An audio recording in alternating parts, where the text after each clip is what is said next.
Hello, everyone. Welcome back to the Dark Pixel Podcast. My name is Mike. My name's Kason. And I'm Bryce. You guys remember Bryce? You guys remember Bryce? Bryce was here in... it was last year. Yeah, it was last year. Almost exactly a year ago, maybe a little bit more than a year ago. But he played Final Fantasy XII with me on a couple of the streams while I was getting prepared for that review. And if you remember, we had a highlight video where you saw the because he hadn't seen the trailer. Oh yeah, the trailer for Final Fantasy 15. What's the one called? It's the Omen. The Omen. Oh, the trailer, Omen right? one. Yeah. He hadn't seen that yet, but he had played the game. And so then I showed him the Omen trailer while I was playing FF12, and he's watching it, and he was just like so pissed because none of that was in the game. I know. I'm so glad that I guess I don't tend to watch things. Like, I just, like, when it comes out, it's like, oh, it came out. And then I'll play it or watch the film of it. And then I'll do that. And then I get to see all this aftermath. And I'm like, how did this work? Who screwed this up? We got Dude McGuy telling you that he likes your shirt. He says, nice shirt. Yeah. I will say, and I love this company. It's called Robot Shark. And they do awesome shirts like this. It's Zero, and it has, like, the Terminator factor on him. He's all war-ridden and stuff of that nature. So I like it. Pretty cool shirt. Okay, today we want to catch up on a lot of the questions that you guys asked last week. Last week we spent so much time talking about E3 that there was a lot of questions that were asked and we didn't get to them. So this week is going to strictly be questions from the audience. We're going to start off with Chris Guin, who asks, how do you feel about games presenting you with ambiguous moral decisions?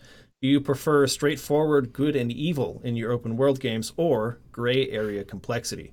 What about games that present ambiguous moral choices and then impose a correct answer on you afterwards, usually via rewards, penalties, karma system? Okay, Chris. I believe Chris is here with us right now. So you get to have your question answered live. Sweet, Chris. I'm having trouble finding the stream, by the way. It should be public. I can give you a link to it. Hold on. Area complexity. Sorry, guys. Okay. It's not where it normally is. I'm going to send it to you now. 1 second, fellas. Sorry about this. There it is. Bam. Bam. There's comments. Okay. All right. Back to this and back to this. So, moral ambiguity or straightforward good and evil. I think we should list off some games that does that, because not all games do that, right? Okay. Yeah, like, and I would say some good games, and on one I haven't played, like Fallout, the one where you have to choose, and then depending on who you go with and so on and so forth, you get like people are more friendly this way or that way. And stuff of that nature. And then Mass Effect is a good one. We'll probably talk about Mass Effect mostly, since I think we've all played that. But yeah, Chris, that's probably the best one. Chris, since you're here, if you had any games in particular in mind when you were asking the question, let us know, and then we'll respond about how we feel about it. So in Mass Effect, right? Like Mass Effect is very much a bilinear thing. It's like you are either a paragon of good or a renegade of evil, right? Yeah. It's very much like there's that is exactly how it goes. In the first game, they had some room to answer something in between, but the thing that sucked about ever choosing not Paragon or Renegade, if you did any other choice, you were not gaining points you didn't get Paragon or Renegade. So then you wouldn't be able to use that later on to persuade somebody. Right. Which took away from the ambiguity of the situation, because you really only have two choices. Like an ambiguous situation has, I don't know, a lot more. A lot of things, but this one it's like good or bad, and it's like, well, okay. I actually used both. I was mostly Paragon, but I did use the latter. Well, I did on my first playthrough, but it gets frustrating if you do that later on in the game. Yeah, and so I did that, right? And I had to choose between Jack and Miranda. And I choose Miranda. Oh, Mass Effect 1, though? Or no, this is 2. Okay. This is a cool part about Mass Effect, though. And this is what I'm getting to. And so because I chose that, Jack was not in favor, right? And so normally when that happens, she should have died. But what I've learned about Mass Effect, like a couple little things, because she was really low, I didn't like her choices, and so I did that.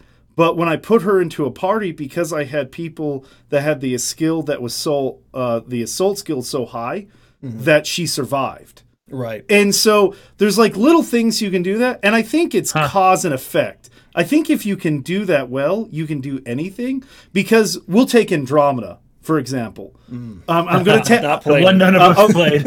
I'm going there because I played it. Wow.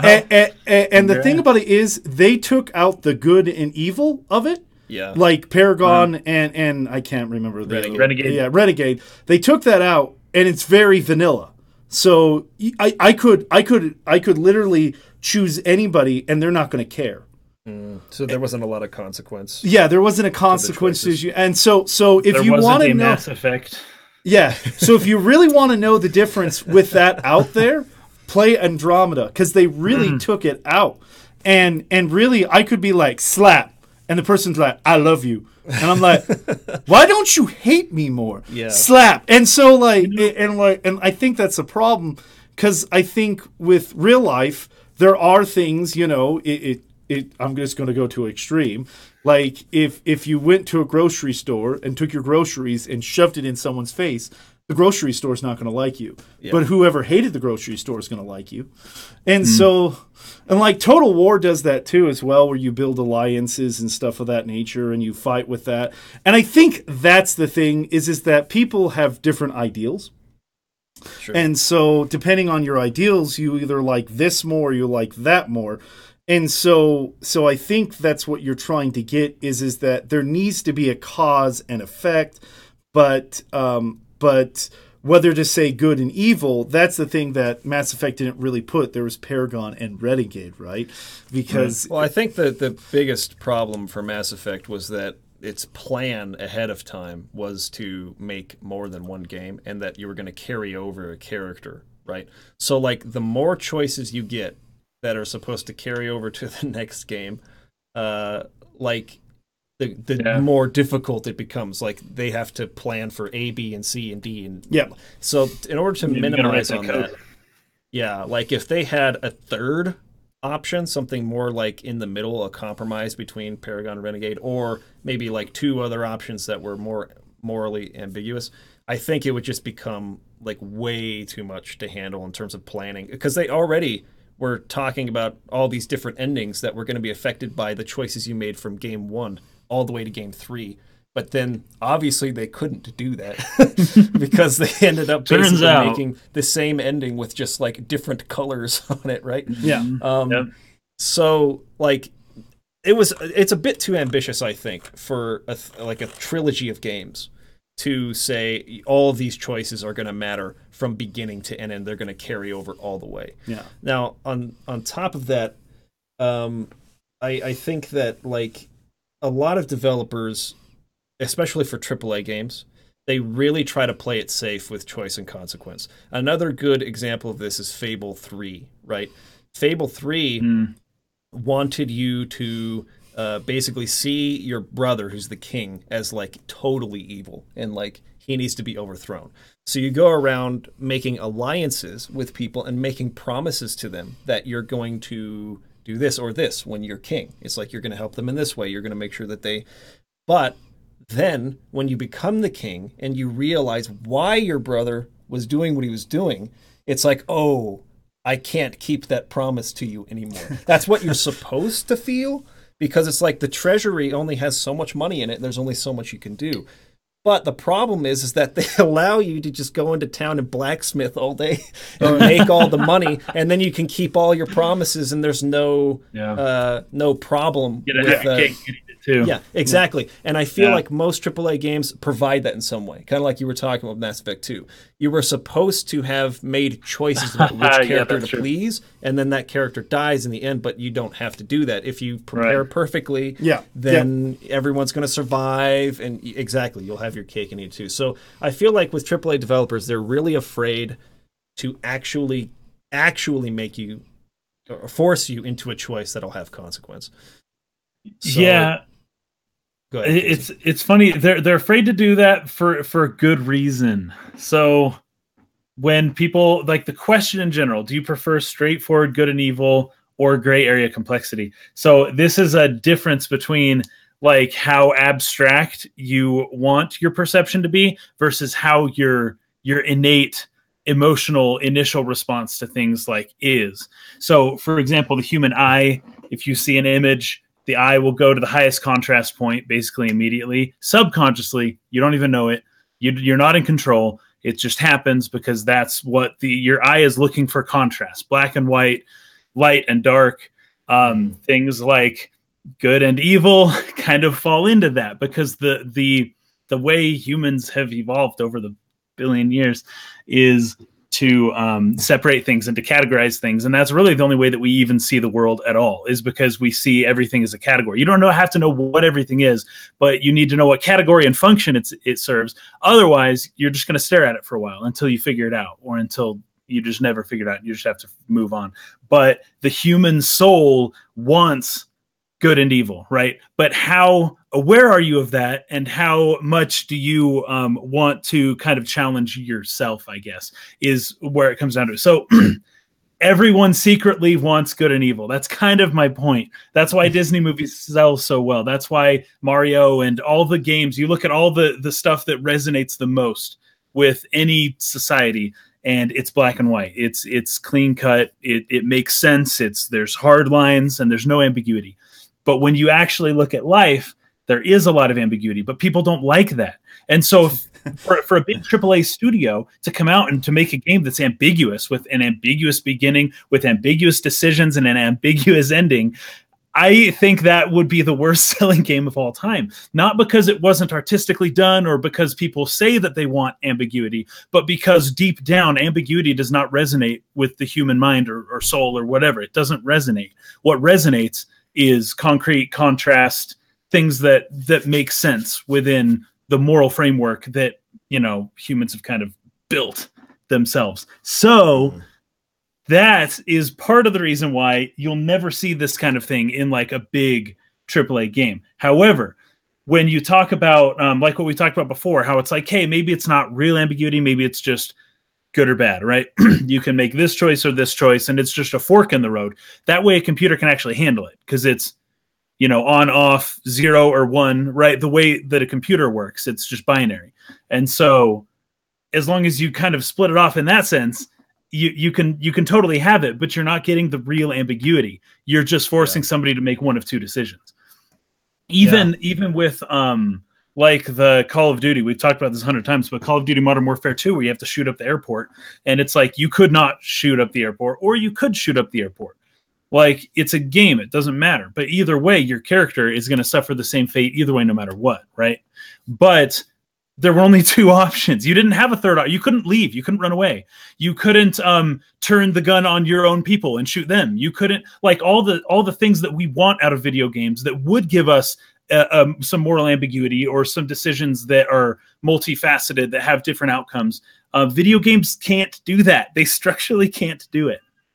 So, just one second. So I was just going to say in addendum to that like, for me personally, to answer the question, I love exploring more moral ambiguity because of what you just said, because the human mind tries so hard to put things into categories. And tries so hard to say, okay, you believe this politically, then you are either my friend or enemy. You're a bad person. Yeah, and tries That's to invent. So it's you're trying to break out of your own like, physical prison that you've built for yourself. You're trying to break out of it, and I think that's a commendable thing. Well, in real life, many people do it. it's so much more complex than that. Like, yes, there are very, very evil people who are or maybe have political beliefs that are opposite yours or whatever. They're also very, very good people, but people tend to, when they're talking about politics, or even if we're not talking about politics, let's say we're just talking about whether or not you Final Fantasy VII is your favorite Final Fantasy game, or it's Final Fantasy VI, right? So like, people tend to want to put those with opposing beliefs or ideologies to theirs into this category that they invent. They want to invent a villain to attack so that their tribe can be right and win, and it's yeah. I think it's a really big problem, and it's very, very difficult. I think it's biological or even genetic. Well, I think it is, evolutionarily speaking. Those were the tribes that survived. Were the ones that believed everyone was their enemy. Yeah, that's how literally people survived thousands of years ago. They found the strongest tribe, and making sure that tribe wins. Yeah. It would either ideology or just like straight brute force or whatever meant survival. So I think that has carried over into how we discuss art and video games even. And it's like, true. I'm willing to fight you over the fact that you think this game is good, but I think that's honestly like biological to some degree. And certainly it's an in-group, out-group thing. And if people are part of the out-group, they're potential predators. Like they might stab you in the back. You can't trust them, right? Now, to a large extent, it's not necessary anymore. You don't have to be right in everything. You know what I mean? So, like, I would love it if games would expose that idea a bit more and show that people are more complex than we want to believe they are. Right. And so I love it when games can do that. Generally, that's not possible with games that offer choice and consequence, because it just becomes too complex. The tree of decisions is not. You can't plan for all of it. It would just be too ambitious a project. So, generally speaking, with games that offer you choice and that affects like an ending, you really have to kind of stick to the binary thing for it to work, I feel. Yeah. But when you're telling a story and you're not offering the player, an ability to answer the question or to make a choice, generally, I think that you can explore that a lot, in a lot more detail. I think so. Real quick, Jakobine. Thank you for the super chat. Really appreciate it. Says Farmville had the best villain in a video game. Facebook. The farm. Facebook. Well. That's great.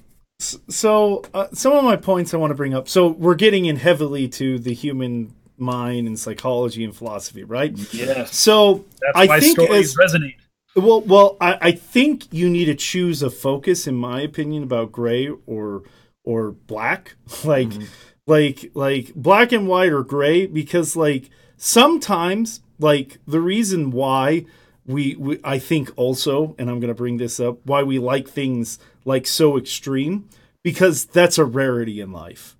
Like you don't see someone that is psychopathic in life at all. Right. Like, I mean, like you might experience it rarely. Rarely, right? I mean, most people don't fall into extremes. There's bell curve there. Yeah. So right, and so sometimes you're trying to find that escape, and what when you do have extremes, it does make your hero that much more cooler. That's true. Like, it's, for example, I'll bring up Christopher Nolan's Dark Knight. Mm-hmm. Like, that's a great one to bring up. Yeah, Joker is very extreme, unrelatable.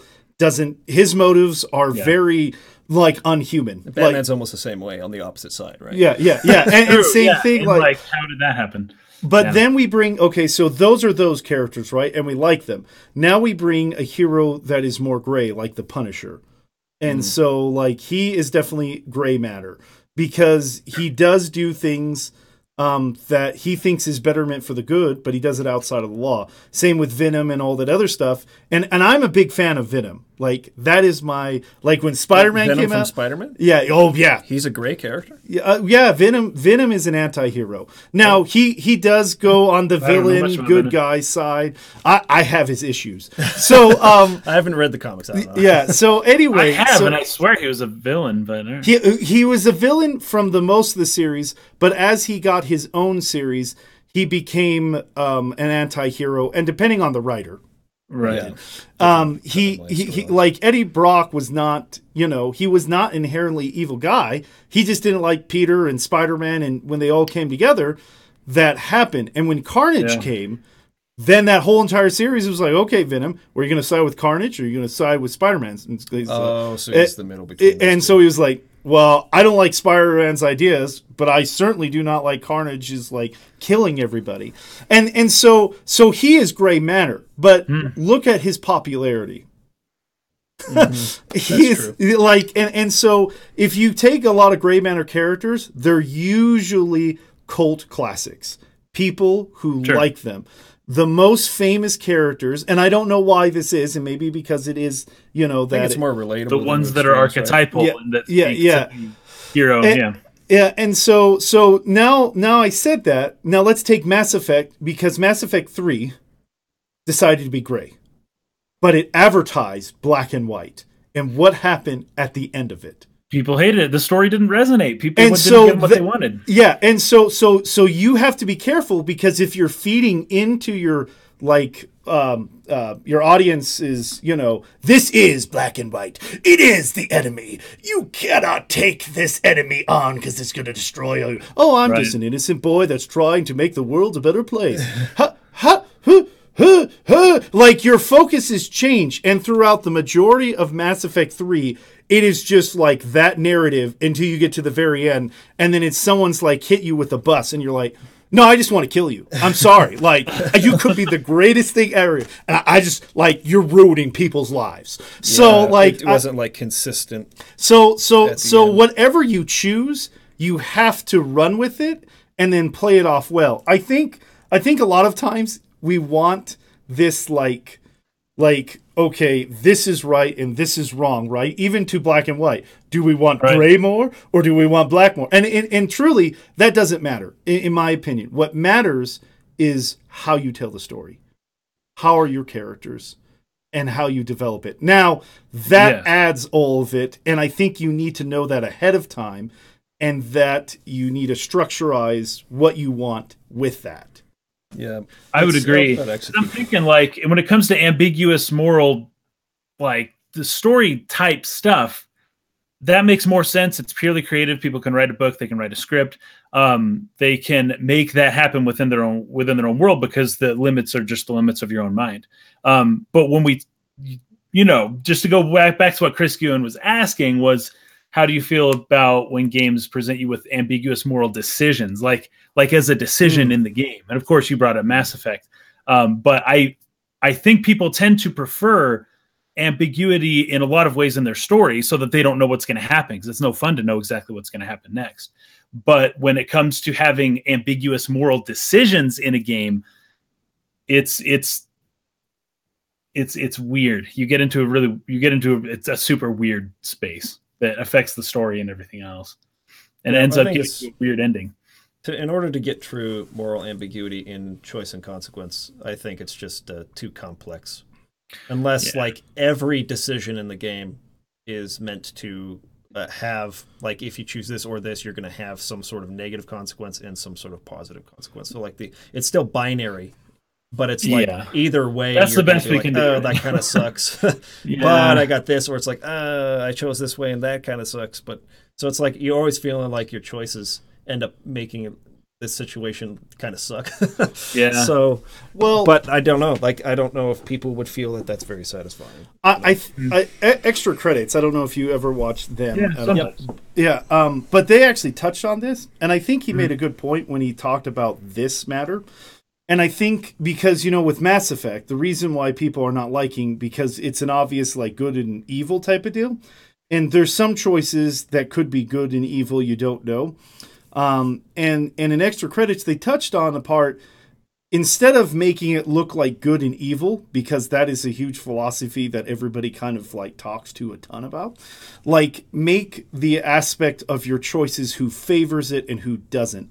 And I guess that's what Fallout does and some other games like it. As you make your choices, some people are in favor of them and some people aren't. And depending on how your choices go, it's more of a community-based thing. So you now taking out good and evil, and you're replacing it to, okay, well, this extreme tribe is now in favor of me because I killed this tribe.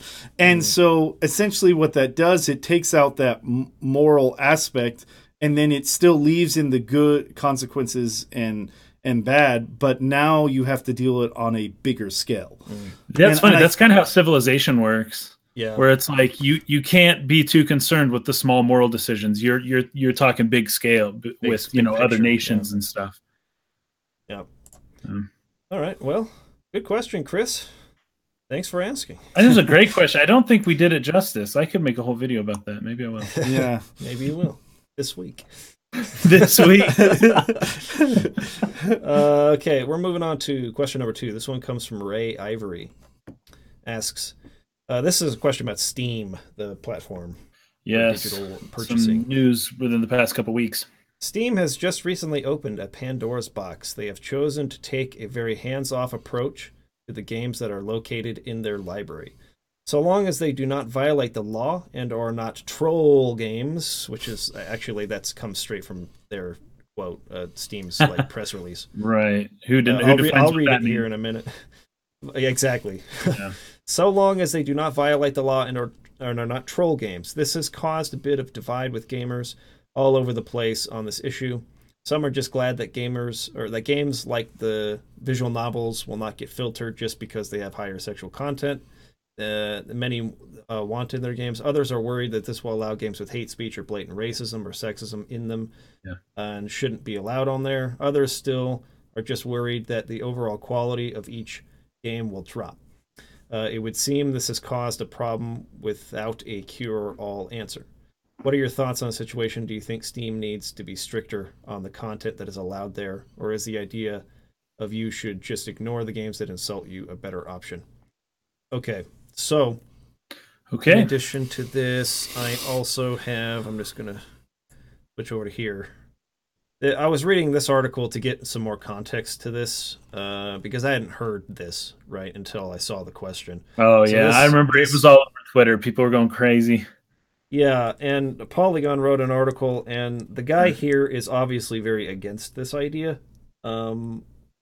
Essentially, well, where's the... okay, here's the actual press release quote from Steam. We've decided that the right approach is to allow everything onto the Steam store except for things which we decide are illegal or straight-up trolling. Taking this approach allows us to focus less on trying to police what should be on Steam and more on building those tools to give people control over what kinds of content they see.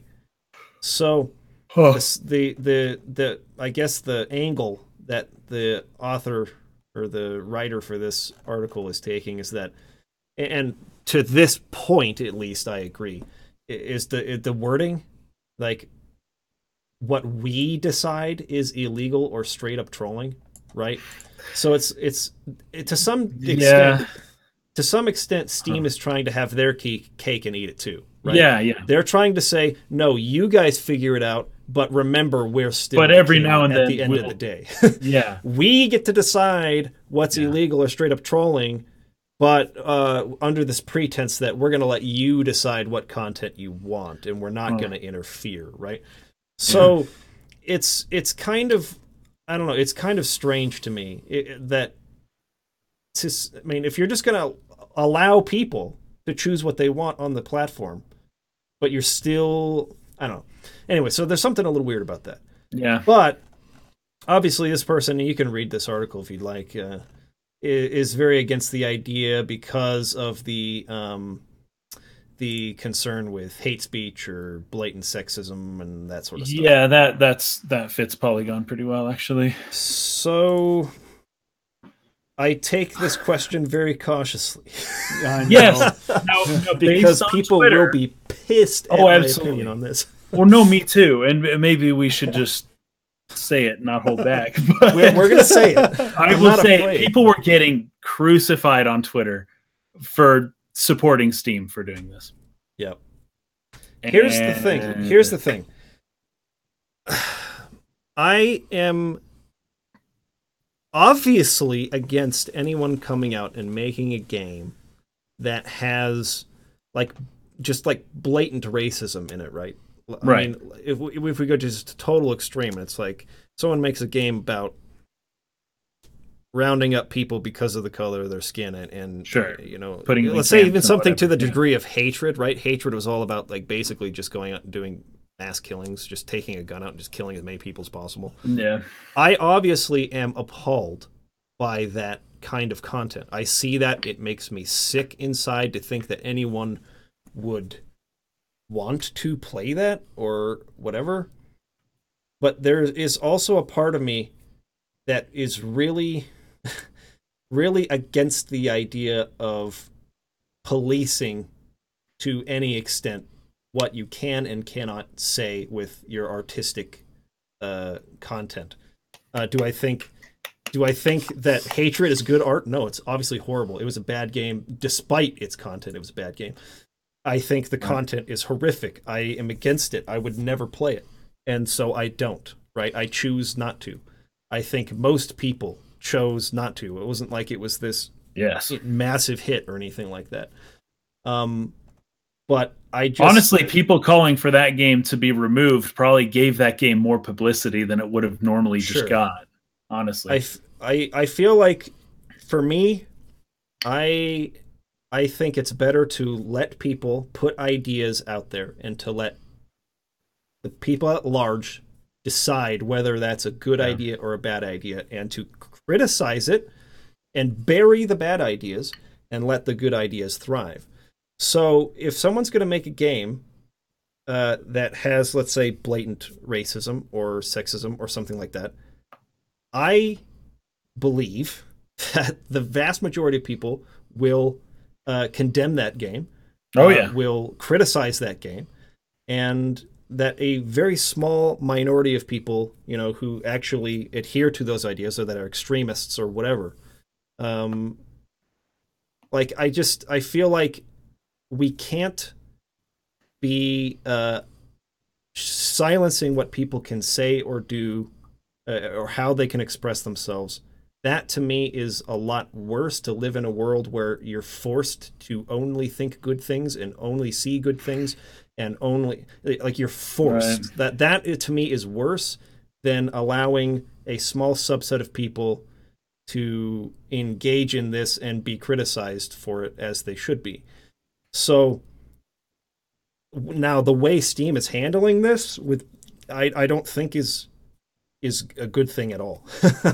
I think that, again, they're trying to have their cake and eat it too. I don't agree with how they're going about it. Right. Where they're saying, nope, we're going to throw our hands up and just let you do whatever. But now, actually, when we decide your things, so they're still trying to retain some level of control and power while also pretending like they're just going hands off.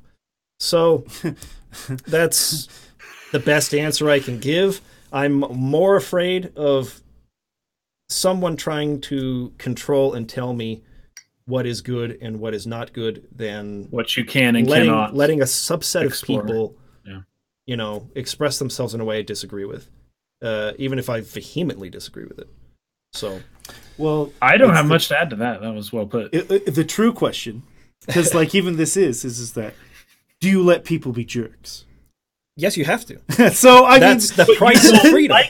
You don't like it, but you don't think that they should be, shoved into a cage. And that's the price of freedom of expression. Is that some people are going to choose to be jerks? They're going to choose to say hateful things, and it's my job then to criticize them. It's my job to educate people about why that's wrong, why I think it's wrong if it's important to me. It's then my responsibility to get involved and be an activist or whatever, right? But the price is too steep for me to lose my freedom of expression when it's just to make everyone be able to say and do the right thing or play the right game or see the right content only. Well, and I think this is where I think, even though people should be doing but tend not to be doing, list what's in the game. Obviously we do have the rating system for the rating system is should take care of most of this. Yeah. And I think sometimes it's either one, we don't rely on it enough, or two, it's just kind of that way. And I think that needs to be more ingrained, because truly how you support or not support something when it comes to video games, media, film is your wallet. So if you don't like it, it's not going to get funded. So I think that's important to note, and you kind of have to understand that. And there are for example, and I'll say this, Berserk. I don't know if anybody's seen that anime or anything like that. The remake or the original? Well, apparently the comic. Yeah. Anyway, totally was against Berserk just because of its sheer graphic nature. I couldn't handle it. So I was like, I can't believe someone would even like this. And so, but I just met someone because of what Berserk did for them. They were really moved by it because in their life, they felt like Guts. And so they can relate to him and they really are moved by that story. So even though my views, because of the graphic nature and just the harsh, the harsh is not the appropriate Berserk word. is very intense. Yeah, and so and all that other stuff, I can't handle that, but it does motivate certain people to, and that's the thing. I think that's the appropriate nature. Is your media trying to strive for betterment, or is it just entertainment? And if it's one of those things, that's great. But if it's something to be like, I don't know, like that's why they say illegal or trolling, right? I'd have a hard time putting my finger on what would make a game illegal exactly. Unless I don't know, I won't go there. Anyways, I can think of one idea. I just don't want to say it out loud because it's so despicable to me that I don't even want to freaking think about it. But I mean, unless it's something like so heinous that it could be classified as illegal, then sure. I think possibly what he meant with legal issues would be like copyright. Like if somebody else makes a game with Mario, puts it up on Steam, and Steam's like, that's not going to fly here. That's a copyright. I think that is probably mostly what he means by illegal. Copyright, makes perfect sense. Yeah, ownership stuff of that nature. That's just a very hard subject because everybody has all the opinions about everything. And of course. And everyone's right. Yeah, and so taking and as well, this is a company, and so as we can buy things, right? But do we own Steam? No. So what? Like how do we tell them what they? Yeah, how do you tell Steam that? Steam, I am a viewer that is above all other viewers. Hear me. And so I think we all want that, right? But the reality of it is it only can happen by people's buying. And so and the other thing is too, I think everybody, some people like to do shock with their art and some people don't, but the freedom to do that is important, but we don't want things to ruin people's lives. That's the thing. And how do you judge that? It's difficult. That's a good thing you bring up. Let me get to that in just a second. First, I want to say thank you to Dallin, who gave us a super chat. Really appreciate that, man. He says that response about Steam deserves a tip. You guys rock. Thank you, Dallin. You rock. You're a beast. Appreciate you, man. And Santiago Villa. My question. Thanks. Thank you for asking it, and thank you for your support both on Patreon and here on the channel. Appreciate it, man. Yeah, thank you, guys. It means a lot to us. So, yeah, I want to do two things. My mind's in two places. First of all, I want to get to the other part of the question, which is about quality, managing the quality of products that are on your store. Someone mentioned a little earlier that Jim Sterling made a video about that. That's what he's been doing for years. He does this whole Steam Greenlight series, and then where he just rips on all the crappy games that Steam somehow let get published. His entire purpose to that is to expose how easy it is to upload and sell. Well, not upload, but create a game and sell it on Steam without with it just being blatant, lifting of assets from something else, which could fall into copyright, which is a legal claim, and showing basically just how bad the quality assurance on Steam is. He has kind of a crusade on that. I don't necessarily disagree, but personally, I don't know how people find those games to begin with. It's not like it's being pushed in front of them. It's like YouTube. There's a million videos every day that get uploaded to YouTube. Yeah. Some of them suck. You don't have to watch them. You only watch the good ones that you like, and you don't. It doesn't make a difference that much. Of all the games that he's highlighting when he's talking about how bad this is, it's like I can't think of anyone in their right mind who would actually buy and play this. Right. You have to know what you're getting yourself into. And does Steam have a 24-hour return policy or something where I think they do have a return policy now. Yeah, it didn't used to be a thing. I don't know how it works exactly, but I do know that at some point semi within the last or couple if years. they determine recently. how far into the game you got, because they know. Yeah, right. So there, if someone in the chat knows the policy for returns on Steam, inform us so that we'll know better. But even still, it's like, and again, maybe somebody else can fill me in if you're a heavy Steam user, right? I would say that I'm a moderate Steam user. Yeah, playtime based, Chris Quinsing. I'm a very moderate Steam user. So like I'll buy certain games on it, but I only get on Steam when I know ahead of time I'm going to buy this game. I do a search for that game, I buy that game. I have never ever run across the problem of feeling like, oh, I'm bombarded by all this crap. And like, what's all this garbage on Steam? Like when I'm on the front page of Steam, generally, I'm assuming companies are paying for the promotion of having their game like front and center, like on the front page of Steam or whatever. You know, you're not going to see some guy in his basement who lifted a bunch of assets and threw a game together in a week on the front page of Steam. So I don't understand why this particular quality assurance issue is such a big deal, because it literally has zero effect on me. And I struggle to understand how it would have an effect on anyone unless you are literally like actively searching for this stuff. If anyone in the comments has a rebuttal to that, I heard sort of one. So Sachasa, I think is how you say the name there, bringing up what if, like the whole Nazi question, what if somebody likes Nazi videos and so they go to YouTube or Nazi games or whatever. And it's like so in America you are allowed to think things. Yes. You are not punished for what you think or what you say. You are punished for what you do, right? Yes. So if someone goes out there and is trying to genocide people, they will be met with the law enforcement, right?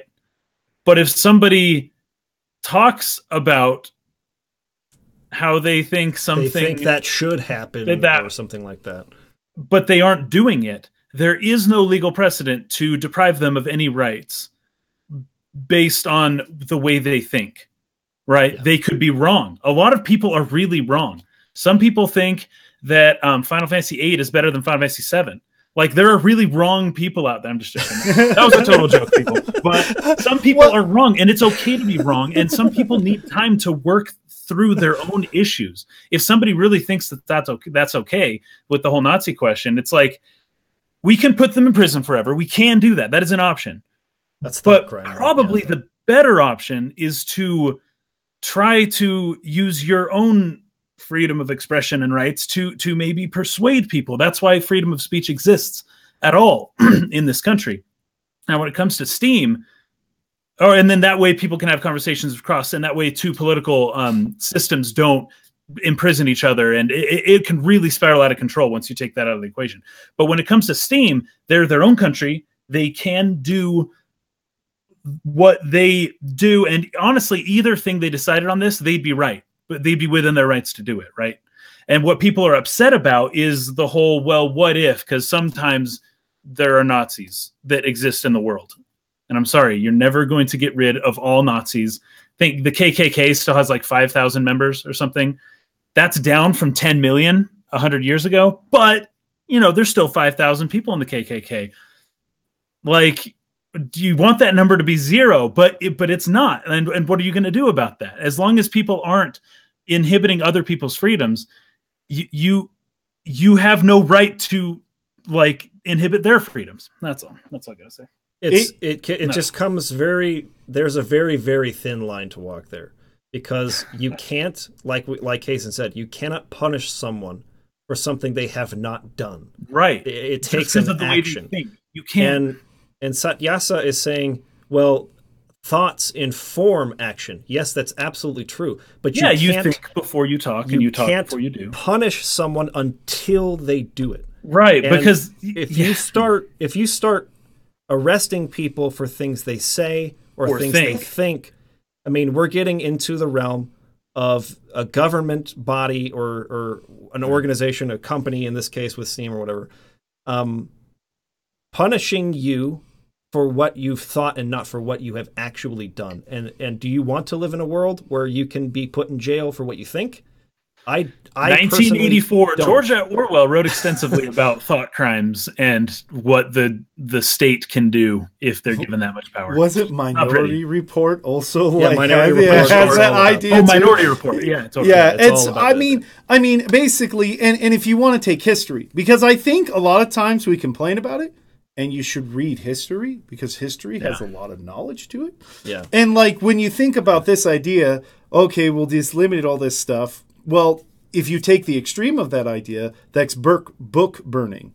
Like, and same thing with like... there's forbidden knowledge. Oh, you're not allowed to know that. We're going to do away with that, and we're going to burn the books because we don't want you to know what that book said. And the Prohibition period, and also the comic, when they had the point where, comics were teaching really bad things, let's put a limiter on it, and all that other stuff. So I mean... And those are interesting points in history to read because those events happen. Like there's a lot of things that have happened before our time, and so I think it's important to go read. But the thing about it is that I think what the matter is people are worried about this is video game burning.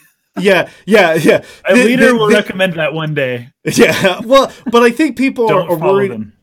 Are worried about, okay, this one game is going to get so massively big that it's going to create a following to overthrow everything. And the thing about it is that I think that is hard to say until it happens, and we can do what we can, but the thing that matters most is what we teach to others. And so, obviously we don't like hatred. And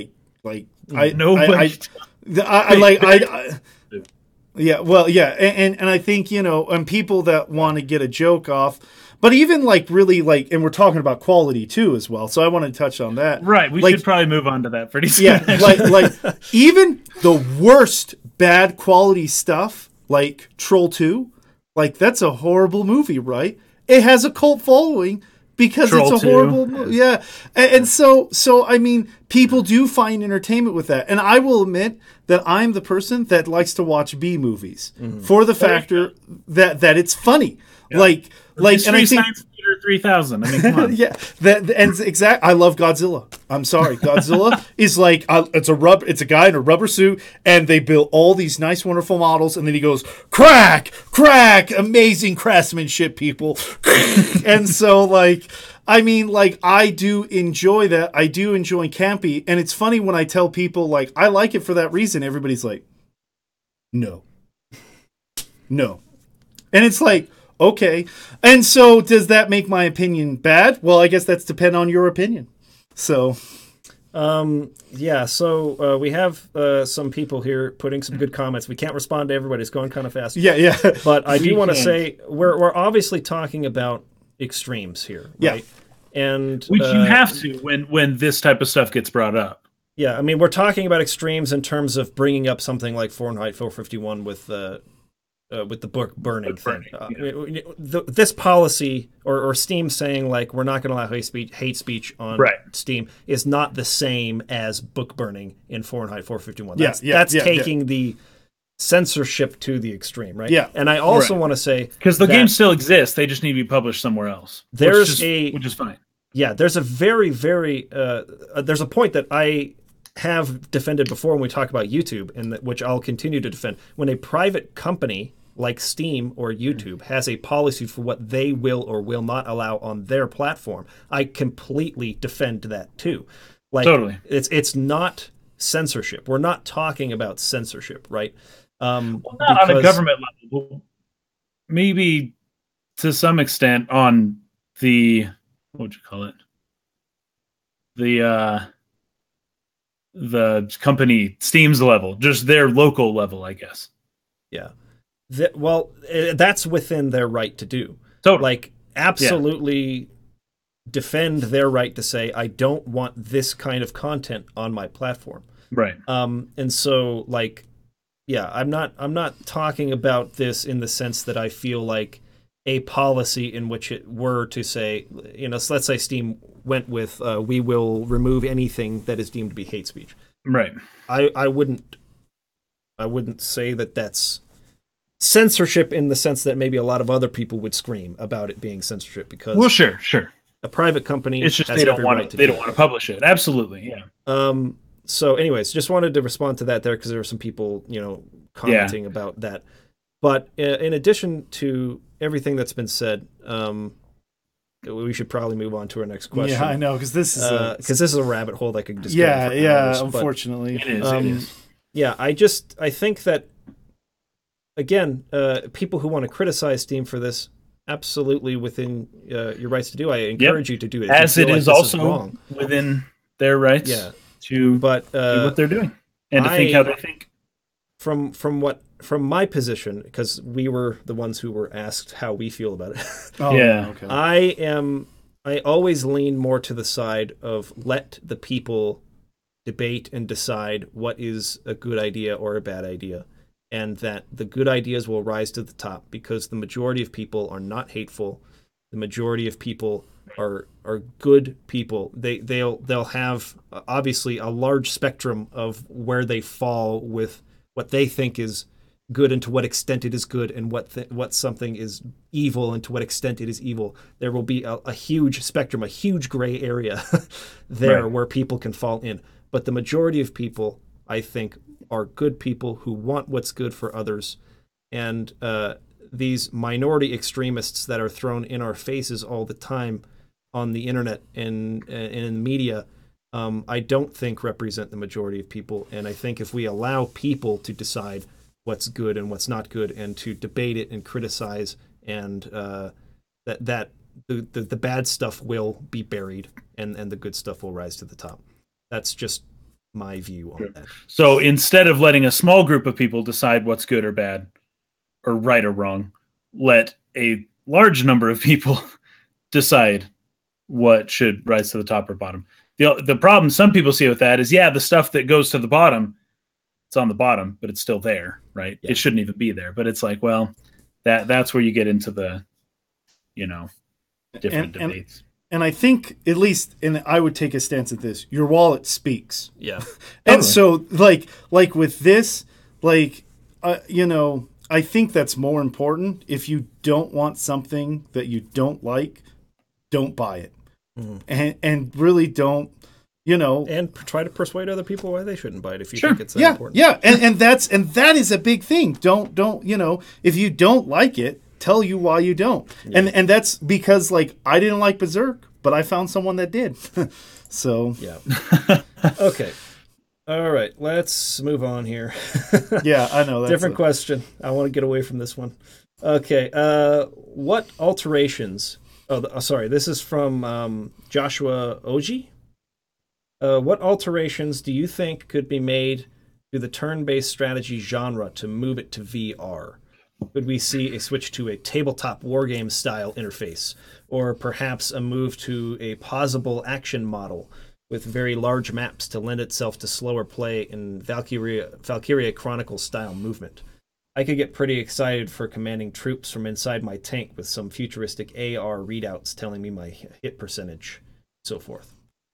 Very interesting question. Thank you for asking it. I thought of, just because this is the kind of gamer I am, I thought immediately of something like Final Fantasy Tactics or Fire Emblem, and how cool it would be if the map, because with VR, sometimes they limit you. Well, you're always limited within a certain range, a certain area. You can't move outside of that area, or else you obviously move beyond the what do you call them? The sensors. And so movement is a thing that they're trying to overcome for larger scale worlds, right? Where are you going to have a control stick where you can actually move the character around, or are you going to point and click at an area and it jumps you forward?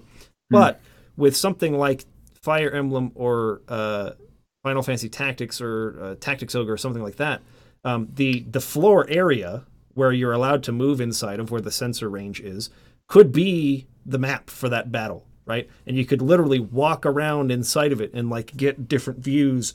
Like that could be a really cool experience if like you're, you know, where they tape off the floor for it's like, don't walk outside of this, you'll lose the sensor. But that entire like little taped area became the battlefield, and you're like literally standing over the top of it, similarly to how those games are like high isometric views or whatever, and you can sort of like tilt the camera around, but you can literally just walk around and just like select a guy and like move him over here. Yeah, that'd be cool. And you can like go behind the terrain and see if like there's an ambush or something like that.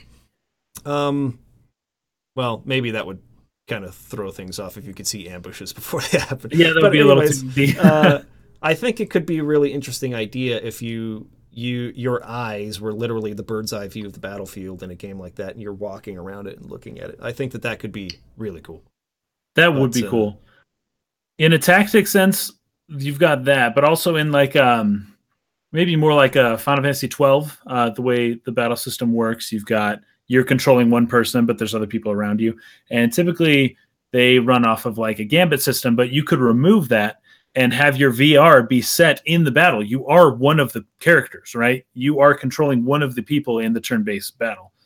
But you look, and to your left, you've got one character. To your right, you've got another character. And in front of you, you have your enemies. In terms of like the battle, that's kind of where my mind immediately went. The problem is when you do an attack in that mode, this also happens with tactics, but it wouldn't be an issue for you because you're not moving into the first person. You're staying third person. The issue with first person is when you do an attack, the character runs up and attacks and then moves back into their position, right?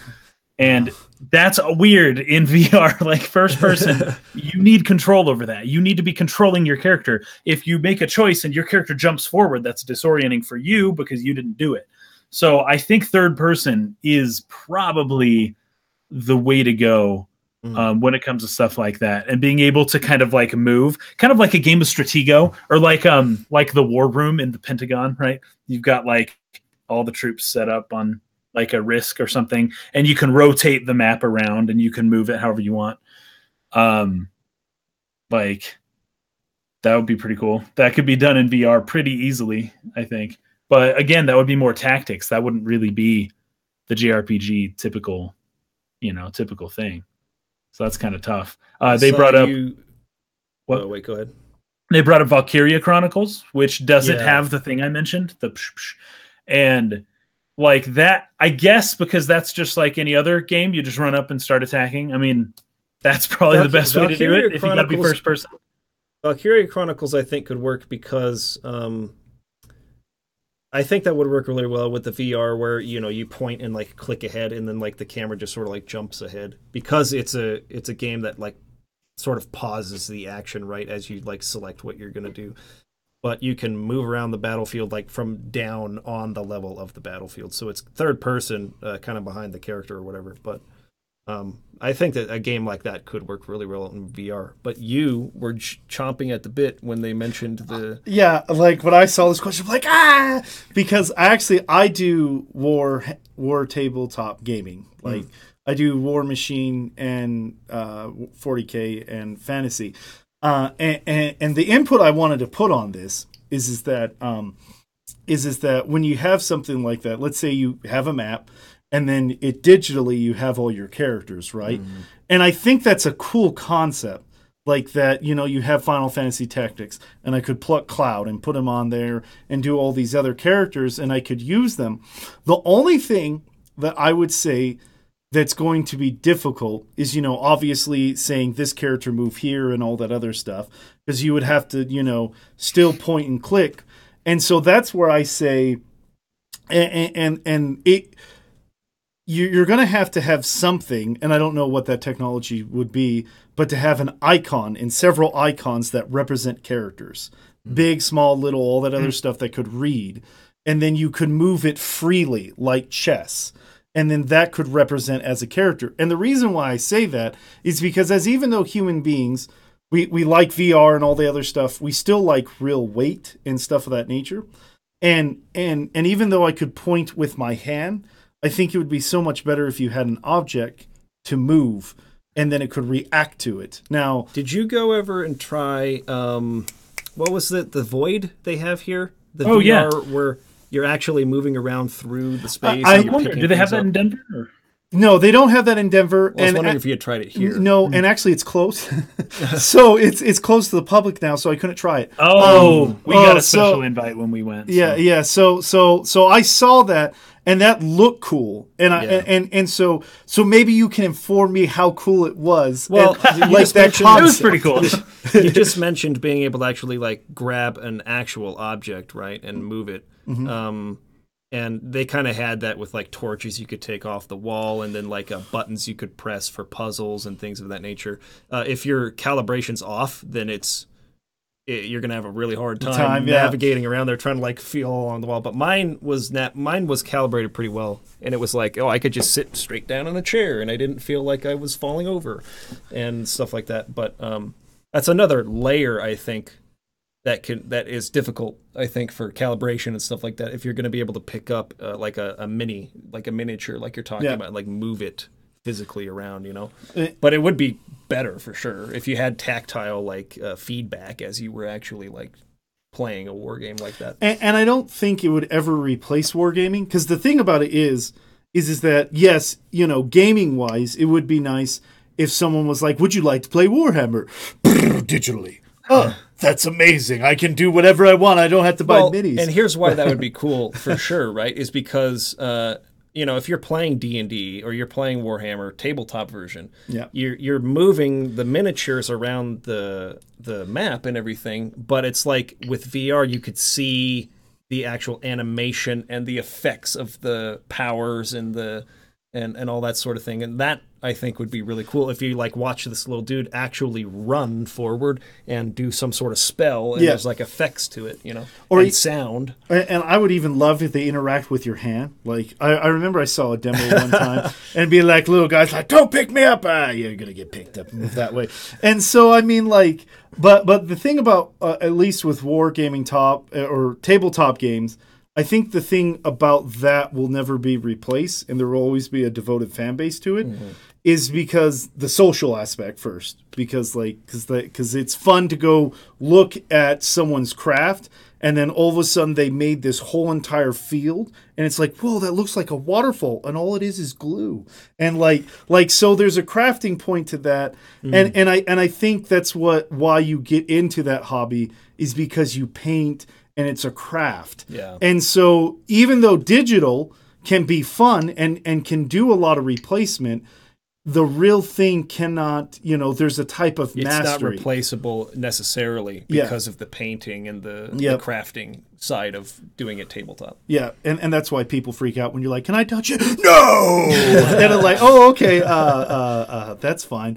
But I think it would be nice for a casual, like if you had the opportunity to play like an army, because like nowadays, right, with like 40K, it's like pick the army that you think that looks cool, but that necessarily couldn't be the play style that you want. And then you're stuck with an army that you spent like $100 some odd that I'm like, I really don't like this play style. We'll get a new army. Oh, that's kind of fun. I don't know how Games Workshop would deal with that, because Games Workshop tends to be like, don't touch our product. And so I don't know how they would deal with that. But I definitely feel that especially like you say, Fire Emblem, like it would be amazing to have like this Fire Emblem and all that other stuff, and you could bring like old characters like Lynn, and I'd be like, yes. And just like put them into the game. Yeah, and put them in the game, and then you fight other people with other Fire Emblems. Kind of like a different play on the idea of amiibo, right? So like you can take your Lynn amiibo and like implant it into the game, right? Mm-hmm. Yeah. Satyasya brought up another interesting point with VR God games. There was a game I was playing recently for the Super Nintendo by the same guys that did Chris Ewan will know this. I played it with him. Terranigma and what is the game? But you're playing as a god basically, and like the people worship you, and you like protect them and stuff. And sounds there's like two sides familiar, to it. But I can't remember. There's a side that's side scrolling where you go through in battle, and there's another side where you're like trying to like help the people like develop their villages and stuff. It's called Oh my goodness, he's gonna put it up here in just a second. Anyways, a game like that would be freaking awesome in VR. That'd be like ActRaiser. Thank you, Dude McGuy. ActRaiser. Oh, ActRaiser in VR would be freaking sick. I would love that. Well, and we even take more of a point because we're just thinking flat, right? We're like, oh, flat. But let's take a platformer. What happens if you had a platformer that you could raise all the way up? Like verticality. Yeah. And so, like, all of a sudden you have Mega Man X, and you're like, I'm going to put him right here. And then someone's going to attack me off this wall. And so, like that's the thing that you could not do with tabletop wargaming is you can't build up. Because, well, you can, but then you take the risk of, I'm going to put this figure. It falls. I spent 20 hours on that figure. And so those are the problems. You don't want to take those risks. But with VR, you could. And I think it would be amazing. Sounds like Minecraft. Yeah. Like, in a sense with that. But yes, but. Not to diminish what you're saying. It's block, all right? I want Mega Man that I can put up on something and see him run around. Right. So anyway, yes, correct, yeah. All right. Anything else to add to that, Kason? No, I don't. I think we covered that pretty well. Okay. Thank you for the question, Joshua. Good question. Let's move on to our next one. This comes from Daniel Burnham. Imagine if instead of releasing playable DLC modules, a story-driven JRPG released high-quality narrative content in the form of visual novels, narrative podcasts, or serialized stories. Would you pay for content like this? Do you think that games can anchor a multimedia franchise in the same way that, say, the Witcher novels created the basis for a highly successful trilogy of RPGs? We've seen a bit of this with Final Fantasy XV Brotherhood or the Final Fantasy VII compilation and even FF10 to some extent, though much of this content was either not originally released in English or not consistent with the rest of the franchise, like Advent Children. Okay, so the first example that jumped out to me when I saw this, aside from the obvious ones like Brotherhood, Final Fantasy XV, and FF7 compilation, was this would be very cool, I feel, for games that don't have the massive budgets like Final Fantasy does. Like with Final Fantasy 15, I think it would have been way nicer if they had released an expansion DLC or something that told the fall of Insomnia and you played through that. However, for games that were tight budget like Xenogears that had absolutely ridiculous amounts of content that were planned ahead of time and that they touch upon in the game but are not fully explored, an anime series or something like that for Xenogears would be phenomenal. Like, I would love that. Ways to expand on a story where it's like there's not really an option here to do another game expansion or to make a sequel to this or whatever. It would be really cool if they would release... I think Radical Dreamers was basically the same thing for Chrono Trigger, right? So Chrono Trigger... they were talking about doing a sequel. They couldn't really agree on it. And Kato, the writer, or one of the lead scenario writers for Chrono Trigger, made Radical Dreamers, which was more or less a visual novel. So if games could do that more often for the ones that, like, we don't have the budget or the resources or whatever to really expand on this with a sequel or an expansion to the game, it would be really awesome to get something like a little more low-key, like a visual novel or something like that could just expand on the story more, fill in some holes, something like that. I would definitely be into that if they're done well. What I don't like is when a series with as much money and as many resources as Final Fantasy XV chooses to make a movie about it that you have to see in order to really like know what happened outside of the game itself. Yeah. Because of how that game was mismanaged with its budget, right? It's not that it was impossible to have done that in Final Fantasy 15. It's that they mismanaged it for so long that they were no longer willing to, pay the money to make that happen on that scale. Because I believe Tetsuya Nomura with Final Fantasy Versus 13 was looking to make that into a trilogy of games. It wasn't just supposed to be one thing. And management ended up saying, nope, we're making it Final Fantasy 15. It's going to be one game. And they were basically forced to cut just enormous amounts of content in order to make that work by a deadline that was set that they were bound to, essentially. So I don't like it in that case because they had the resources. Square-Enix generally has the resources when managed correctly to have included that in the game itself or to make it into a sequel or an expansion on the game or something like that. But for something that does not have that possibility, like Xenogears, I would love to see more of that kind of content.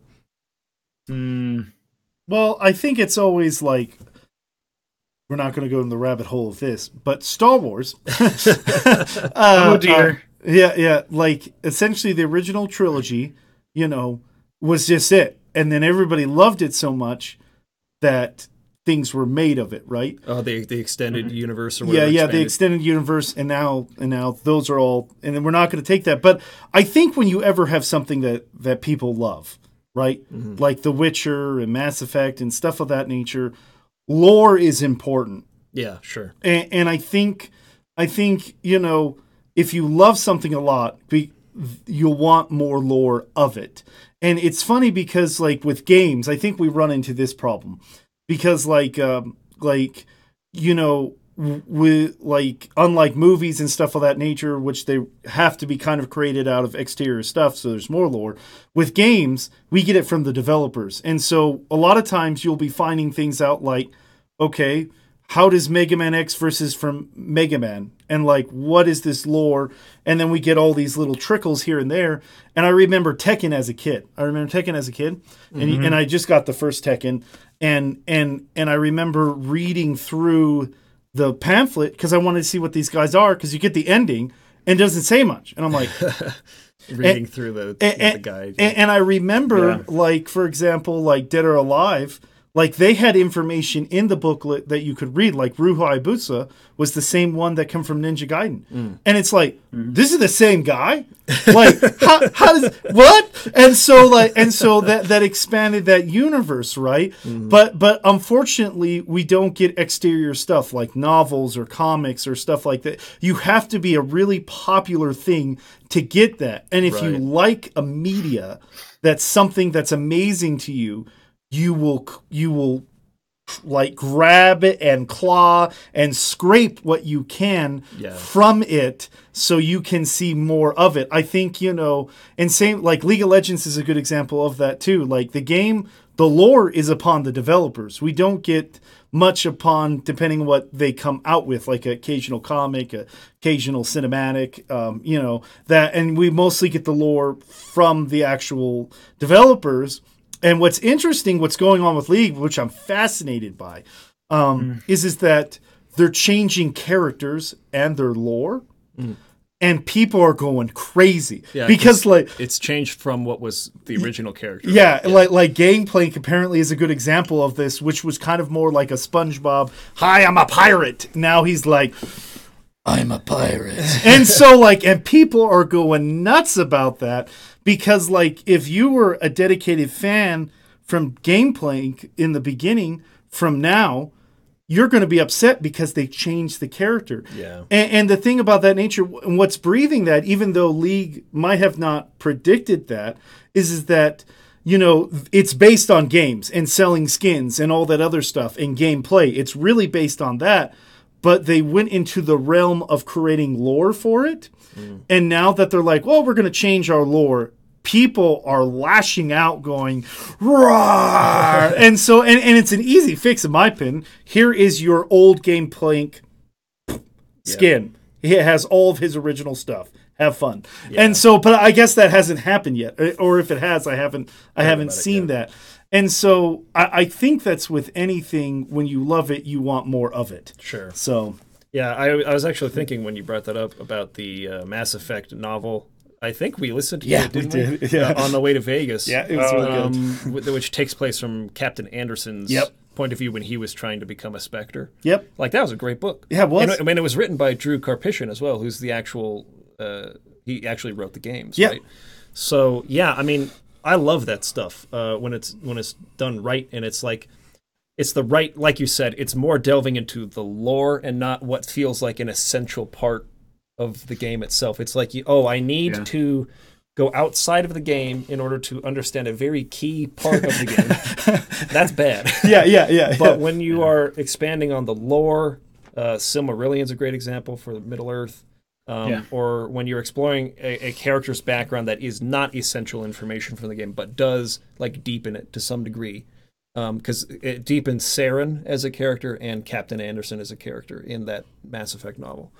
It makes you go, it makes you appreciate the game more when you play it, because it's like, it's not that you needed that information to appreciate the game, but when you do know it, now you go for a second playthrough, it's like, oh man, like I know their history, I know why they're upsetting each other. That much like cooler. It's like, okay, I get it now. Yeah, when it's done in that way, I think it's great.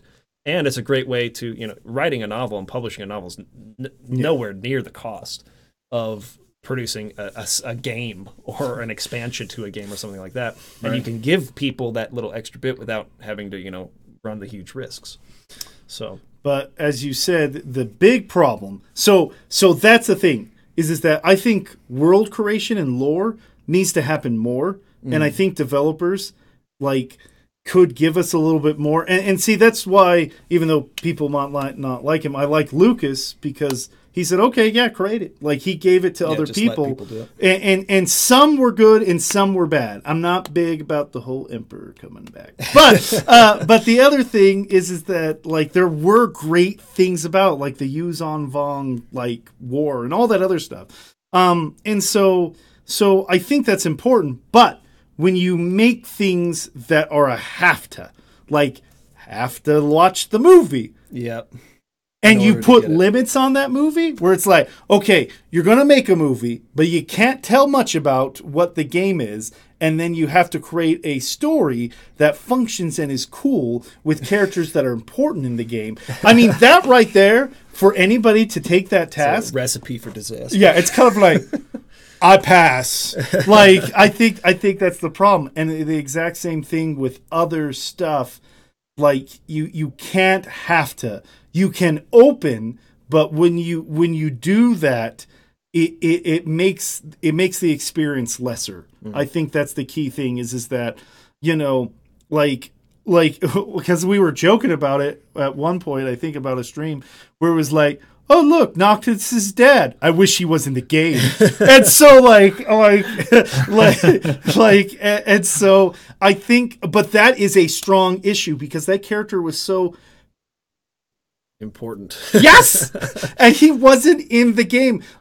When you create media, and this is hard to talk about, and I'm actually studying this as right now. I'm actually studying about multimedia fashions and then a story that kind of goes from here to here. I think when you expand it, that's the best thing. When you try to contain it, it's not. It doesn't work. And I see very few things doing that to make that happen. And maybe it will one day. Maybe there will be a trillionaire that's like, I don't care. Just make it. And then just go for it. Yeah. So cool. Good question. You have anything else to add to that, Casey? You good? I don't. Thank you, Daniel, for the question. Moving on to although I do have to say, when they said, would you pay for content like this? That was where I was like, I love that they make it, but I like the Brotherhood. Well, we did have to actually pay for Kingsglaive, so never mind. We were gifted Kingsglaive, but yes, I would. Someone had to pay for it. I would. So okay, I guess I'm willing to pay for that. We'll do that. Totally. I bought Advent Children. So okay, Santiago Villa asks, I found that in many games there is a. This is for JRPGs he's talking about. So I found that in many JRPGs there's a point in the story where suddenly there's a complex Deus Ex Machina out of nowhere. I think that maybe aside, because they all have, a lot of them have Deus Ex Machina, but I think he's also touching on major plot twists. A rupture in the flow of the script, Final Fantasy games especially, the last boss in Final Fantasy IX, the relations of time travel, of FF8 or time compression, pretty much all of Final Fantasy 13. I mean, I don't know how much I'm with him on FF13, but The evil spirits, basically, what are they called? Something with an O. Oh, there's a word. The god figures in FF12. Yeah, the like espers or I can't remember what they're called. Something with an O. Anyways, the Sage's storyline and Chrono Trigger, etc. Is it a cultural thing? Is it just sloppy writing? So I struggle to say with any confidence that it is absolutely a cultural thing, but I can't ignore the. I would think it's more of a genre. There's a lot of evidence necessarily. There's a lot of correlation going on here. Yes, exactly. with Japanese media that tend to have or try to strive for really sharp and gut wrenching, like punch you in the gut type of plot twists, where it's like you're really seeing it going this way, and they really want to turn it on its head.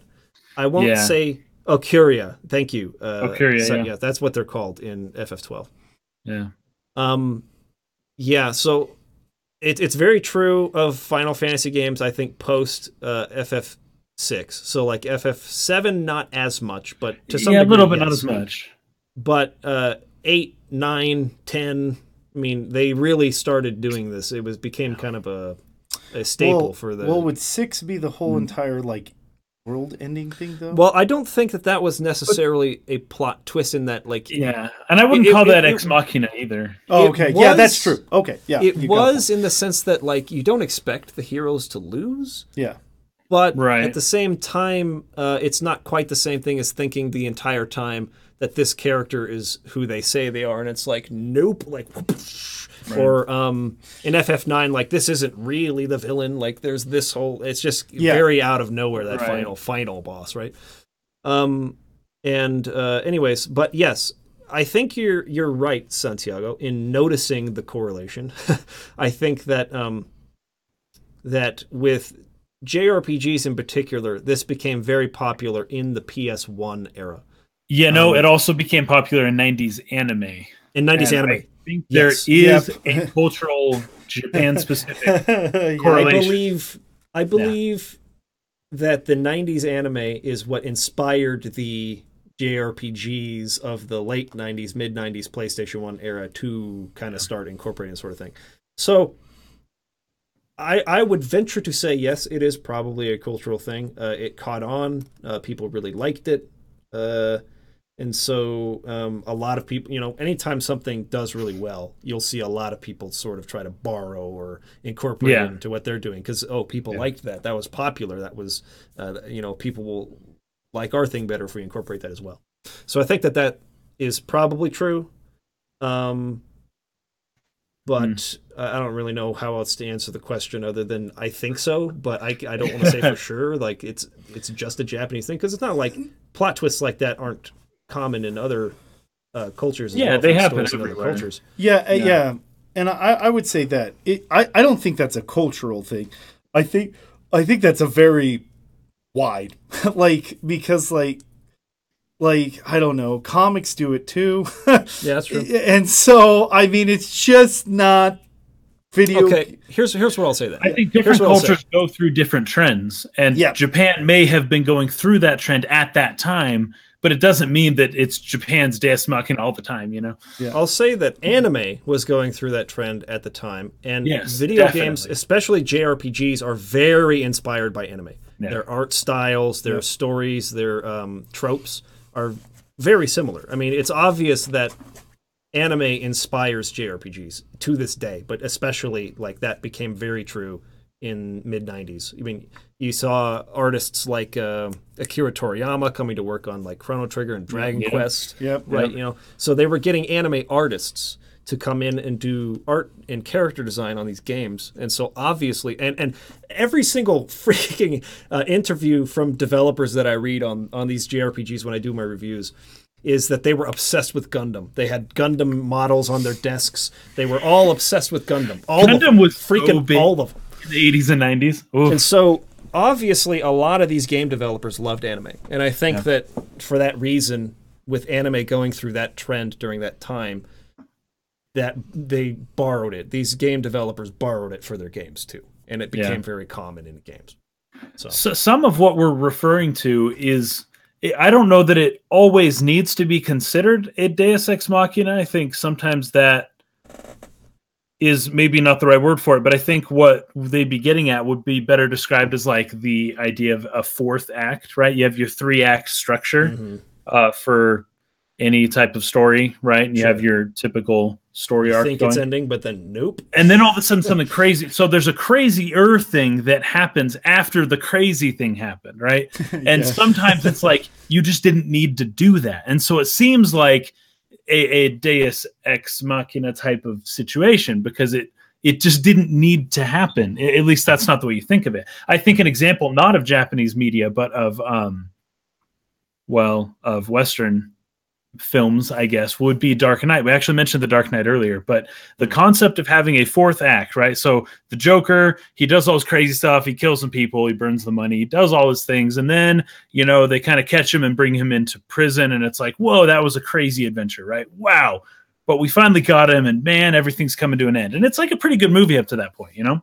And if it just kind of ended and it's like, the sequel, Joker comes back, then people wouldn't have been like all that mad. But then somehow he like sews a bomb into some dude's stomach and then escapes jail and blows up a hospital. And now everything is in complete chaos in a way that it wasn't that bad before. All of a sudden now it's like, whoa. That came out of nowhere. I was not expecting the story to take what had already gone this far even further, right? And in a game like Final Fantasy VIII or Final Fantasy IX specifically, where it's like, I'd talk about Final Fantasy VIII because they have that interdimensional thing going that like really, really is strange. And it kind of reminds me of in South Park where they accidentally change the past in the episode where Cartman gets a Wii and then they're like bouncing on these like bubbles and they're just like, what even happened, right? They're somewhere completely different. I feel like that kind of thing happened in Final Fantasy VIII towards the very end because it just got so weird. And all of a sudden you're fighting this weird amorphous like god thing and it just seems a little detached from the actual story, just a little bit. So that I think is kind of like the fourth act idea where you do the thing you're supposed to do, but then there was something else crazier. Okay, I want to respond to Satyasa again real quick. We are aware that plot twists are not Deus Ex Machina. Yeah, Deus Ex Machina is where something is inexplicably just kind of, and it's usually on the good side, the protagonist side. They use this thing that no one knew they had, and it won the day, right? The only reason Deus Ex Machina is in this discussion is because that was part of the question. Yes, that and was we're asked. Talking about maybe what that question should was have.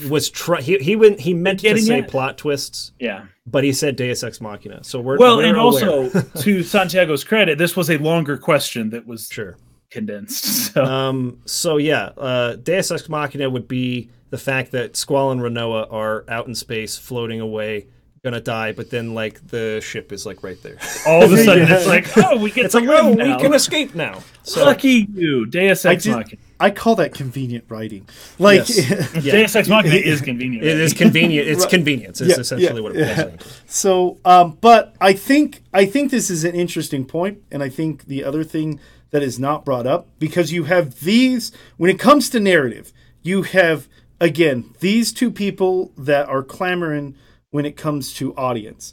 There are people that do not like to guess everything of the story. Like they sit down, they're like, he's the bad guy, he's going to die, and that's the end. And so like for the first 5 minutes, they can't enjoy a story anymore because they guess the whole entire story. For them, stories that they can guess is no value. So then you have people that are like, I want twists, so I can't predict the story. And then you have the people that don't care about that. They care about a well-structured story that has all the little crumbs and all the other stuff to mean something at the end. That because when you get too twisty, all of a sudden it's like, that came out of left field, and why is this going on? And I will say a good example nowadays with one that had too many twists in my feel is Last Jedi. Like, it had so many twists. Like, I think it had like 8. I don't know. It had like a whole bunch to the point I'm like, is it like upside down now? I think you have to have a balance in all things, and you won't please everybody. Mm-hmm. No matter what you do, there's someone that's just going to hate your story. That's just it. And there are some people that are going to love your story. So the question I think is better is what is the appropriate balance for twists and structure for a story versus inappropriate ones? Because when we get those, we dislike them greatly. Like that's what happens, and people feel that. And it's funny because I tend to not like to hear people's opinions until after I watch it and then hear everybody's opinion, because then I can formulate my own. And the thing about it is that I find out I'll love a movie and everybody hates it. And then and there will be other things. But I'm glad I got that opinion beforehand, because then I can understand what my thoughts and feelings are before, instead of influence. Now, obviously, there's always influence, no matter what you do, but you don't want heavy amount of influence, because you do want to formulate what you feel, and I think that's more important. Does this movie make you feel and move you, and this story makes you want? Because that's like the other question. When you love something, you want more of it, right? And that's the exact same thing with stories. Is that what is appropriate balancing? And the thing about with that, it could be jarring, but I love 12's plot. And I think, a 13, little rough. Little rough, I'll admit. That thing's like, I'm like, but I like 8, but I will admit that came like to out left field when they were like, but my philosophy, focus on time. Just don't make it a secondary thing. You cannot make time. If you're going to put time in the story, make it the primary plot. That has to be the focus, because when you make it secondary, it's just always foreign, and time breaks things. It always does. Yeah. And so, anyway, but going on with that, and then I will say this last point. When you're a kid, you don't know any of this stuff. So I remember, like, when Final Fantasy VIII came out, and when I was a kid, and when that happened, I was like, whoa, that was amazing. I didn't even guess this. Well, you wouldn't have guessed it because there's no way to. Yeah. Oh, my goodness. I was actually going to bring that up. The nature of plot twists, the very nature of it, is that you don't want people to see it coming. But you need to have set it up so that it doesn't feel like it's a Deus Ex Machina or it's coming out of nowhere, right?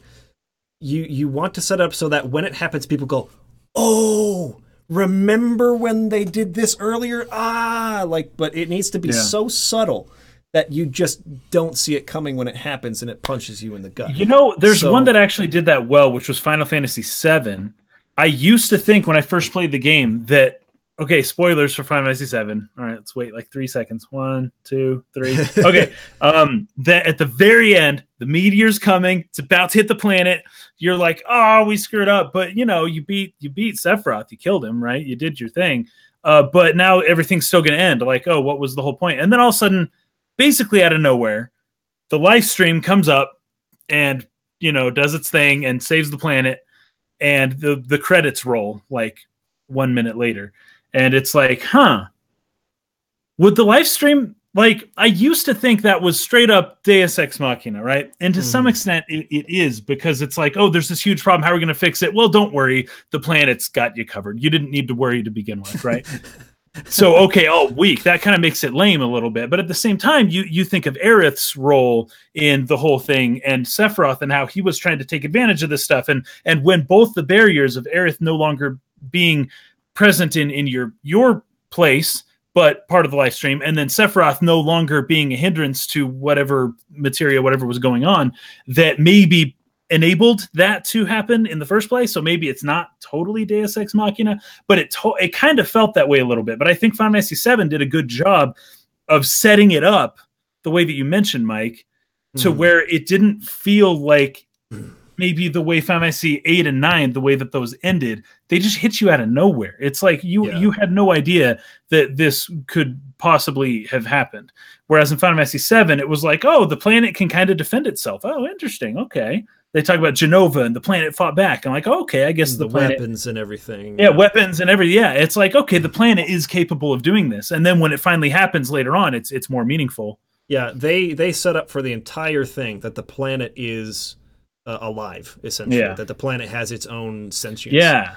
And that so makes it work. When that happens, you don't go, what? Like, why is it, a lot of people, I've talked about this in the past with certain people who are like, they'll defend something that isn't well established by saying it's fantasy, man. Like, it's a fantasy story. You can do whatever you want. It doesn't have to make sense. It's like no.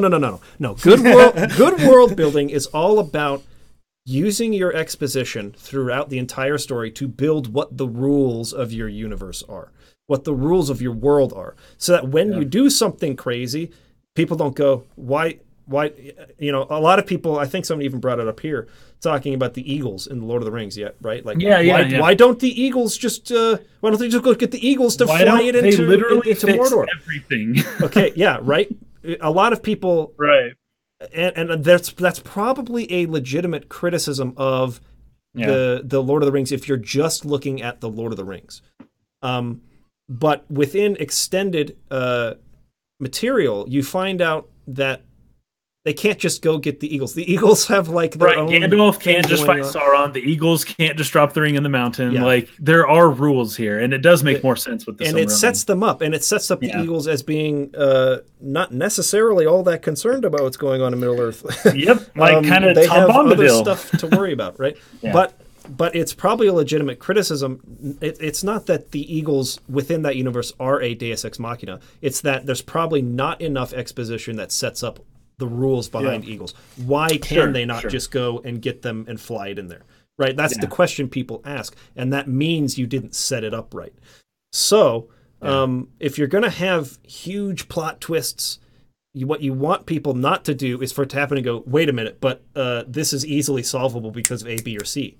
Right. Because you haven't set up your world rules well enough for people to understand, oh, no, that wasn't an option, or no, this has had to happen because of whatever. So setup is always the first step before you can have an effective payoff.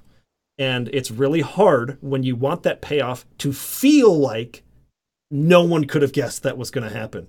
Because that means on purpose you are withholding information in your exposition and your setup so that people won't see it coming or won't think it's obvious.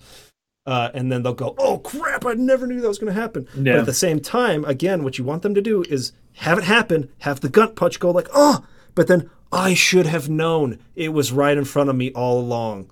Like, they set it up, and I just didn't see it clearly enough at the time.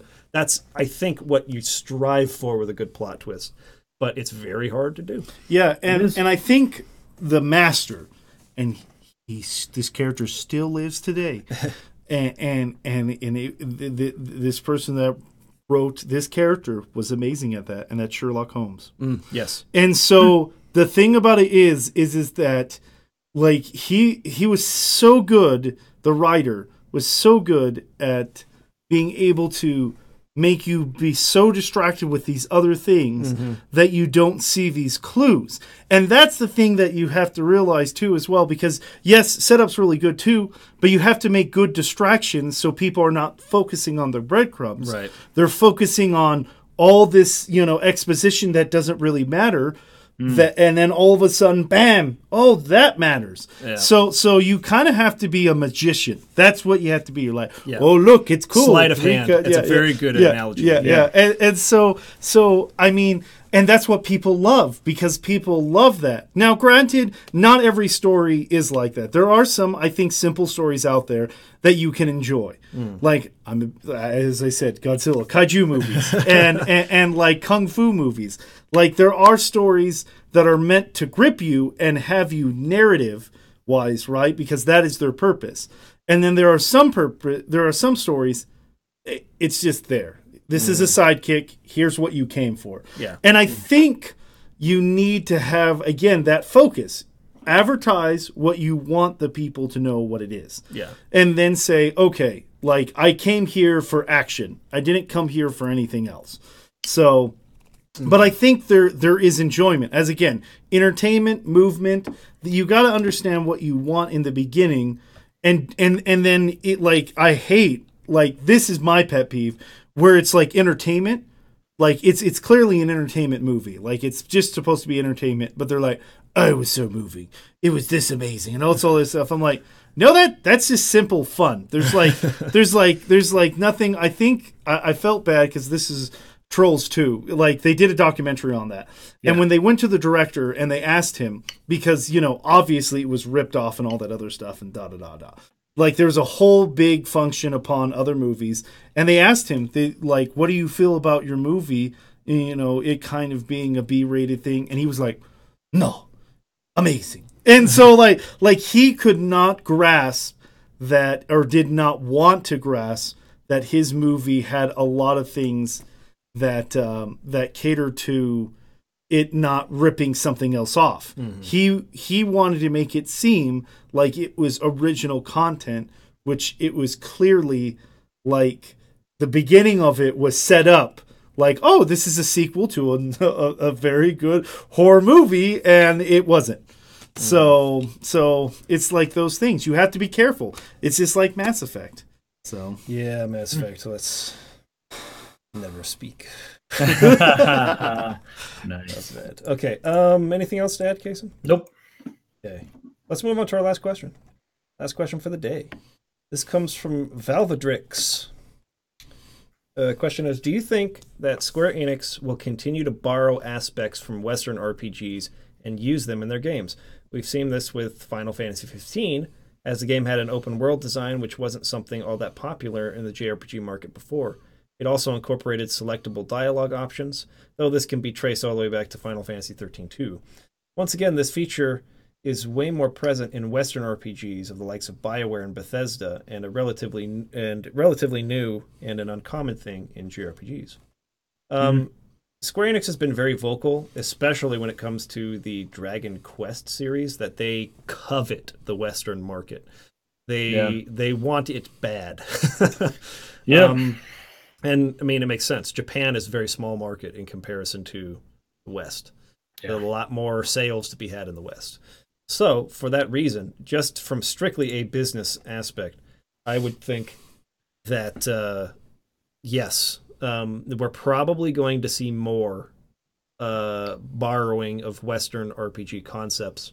I mean, that's been true of JRPGs for a while, though. I mean, when JRPGs were going through a bit of a lull during the PS3 era, they were struggling a little bit.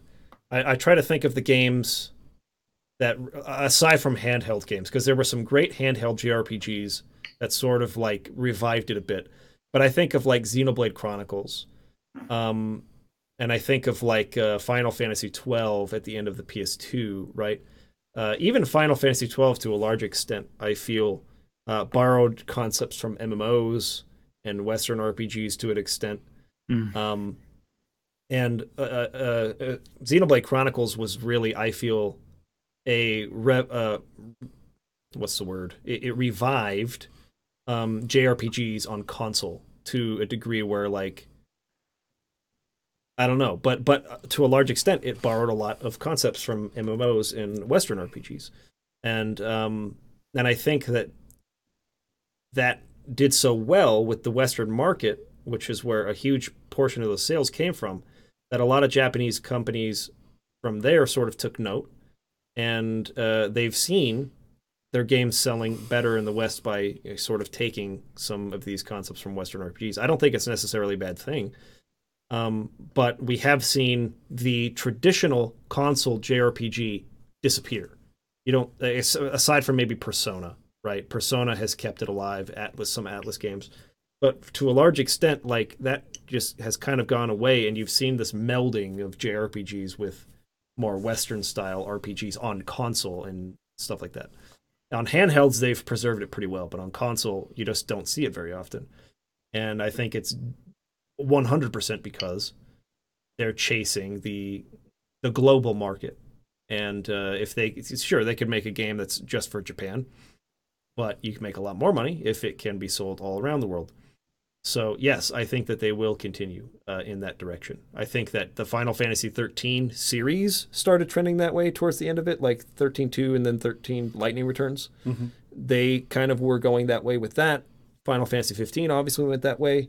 Their MMOs, Final Fantasy 14 and Realm Reborn and FF11 were hugely successful.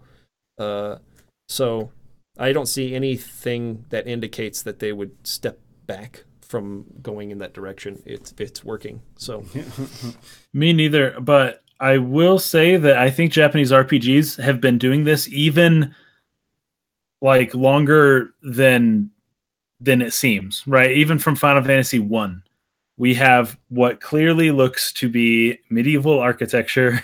The characters, the knights, or the way that certain characters look and behave going through all the early Final Fantasies are clearly Western inspired, like very much so. They're very Christian inspired. They're very medieval time period inspired, right? And that is not Japan.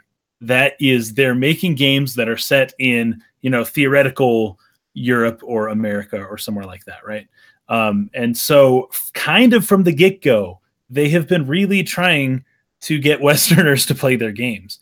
And that's part of what made them so popular in the West. And that trend will only continue, because that's honestly, in my opinion, that's how it started to begin with. The RPGs were really gunning for Western, the Western market. What do you think about Dragon Quest, though, being like so strictly popular in Japan? Medieval, man. Like, that's a very good question. It's like you're saying, it's inspired by Western medieval fantasy and it style, didn't quite catch on but here, it right? was huge in Japan and didn't catch on in America, but Final Fantasy did. That's a good question, but I would still say that even though it didn't catch on in the West, they wanted it to because of the way they designed it, the way the characters look, the way that the world looks. It all screams medieval England. So I don't know. I'll throw that out there, but maybe some people can disagree with me on that. But it's true; it's not always worked. But there's also I think that's what they've been going for. That kind of medieval fantasy setting is still very appealing to Japanese people too. Yeah, it's not like maybe the sole motivation behind why they went with a setting like that was that they wanted it to be in the West. But I do think that from the beginning, obviously, they wanted to be able to bring these games to a global market, and medieval fantasy settings are popular all around the world. So, right, it's a good way to start. And it's hard to say, right? Like, I think when we think about it, again, stories. I could think of stories that that are written by another culture, but like love the other one. Big Hero 6 is a good example of that. I mean, like, it's supposed to be, different eras. And I think when you're creating worlds, you draw upon things that you like. And I think that's the big thing too. And necessarily these are just, I don't, like, it would be interesting to see, because we don't know this. Like, we don't know this information, to see how a lot of developers, like, because it seems like when I read developers' things, it's more influence than actual, like, planning for market, if that makes sense. Because, like, I think of Dark Souls. Yeah. The guy just loved those books, right? And he couldn't read them, but he loved the aspect of it. Yeah. So I think it's more influence in what influenced you to create. And I don't know if it's generally like actual marketing. Now, what's interesting, what's unique about Final Fantasy, because I think this is focusing on Final Fantasy more, because if we look at everything as a whole, I think it gets more muddy.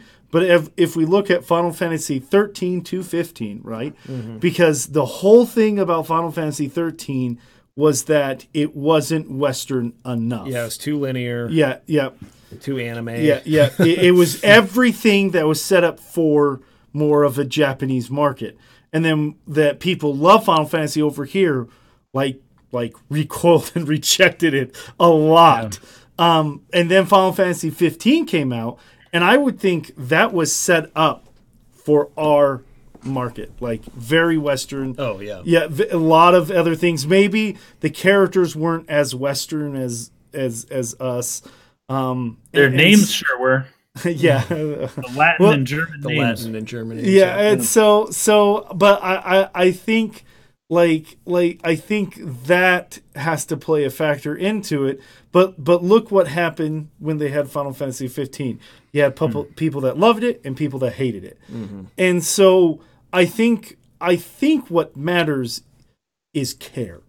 Yeah, execution. Yeah, yeah. I think whether it is a Japanese feel or Western feel, like whatever makes your game better, and if you care about your game, is more important. Like it's cool that it was cool that we got a Final Fantasy more westernized, right? But the thing about it is, it still places a hole in me because it looks incomplete. Yeah. And that's the problem. And the factor that a lot of things were DLC packaged, right? And I think that's a problem because when you have story that's so crucial and then you have to buy extra to get more, I think, again, you're not caring about your story to your audience. Yeah. You're caring about the money that you can get from your story. Yeah. And I think that plays more of a part. Why so many people like, Dragon Quests and all that other stuff is because I think it was built with a lot more care. Same with Fire Emblem. Not all of them, obviously. Not all of them. But not all. Hashtag not all. Yeah, not all. No, I should say that. I should say that. But I think of like Resident Evil and also like Fatal Fury and the fighting games that have a huge influence on America or Western, all the other stuff. And I think the creators just liked that, like George Romero or the other stuff. And so I think story-wise, I don't know how much you can say that, but when you're talking about gameplay, it's an obvious. Yeah. Because when we can look at gameplay and go, oh, I can see this was more set up for this than this, and how the influences go on a marketing scale. Yeah. And that's what's unique about video games, right? Versus novels and comics and all that other stuff. They are more focused on a wider market because they're a bigger company. Same with film. A film is always trying to get more out of its market because that's why we get these little odds ins and outs. And I would say all these little fan service that's in film or in TV series because they're trying to always expand their market. Cast the widest net possible. Yeah, yes. And so that's when, sometimes it's successful, sometimes it is. And sometimes it burns, so much. So I don't know. It's very difficult to say. But I think with video games, at least when it comes to Western thing, I think Japan's always going to be Japan. And they're always going to do JRPGs. But we are going to get that influence. But how many Americans make JRPGs that are independent? Yeah. Indie devs, I think, are inspired by it, but no larger publishers. Yeah, and that's true, right? Yeah. But then we get those. We love those indie games that much more. And then when the companies are like, that could be, Oh, right, and they want to. And then they'll start taking it. That hasn't happened yet, but it will, because when the board meeting happens, so this is popular, and we have to make money off of this. Yeah. It will happen. That's why someone in the comments, I can't remember who it was, I'd have to scroll up a bit. Apologize for not calling you out on this, or giving you a shout out, I guess. But they said the next Dragon Quest should be based in post-apocalyptic America, which is if we're following trends here, that's the one that E3 showed us. That's the big trend now. Oh my gosh, that's hilarious. Oh, it's genius. Anyways, guys, that's the end of our podcast. Hello, Christine. Didn't see you were there. How are you? Glad hello, you could make it and Christine. See our podcast. Now that you're here, we've decided to leave. Yeah. Oh, dear. Sorry. We've reached the end of the podcast. Thank you, Bryce, for coming on. Yes, thank you, Bryce.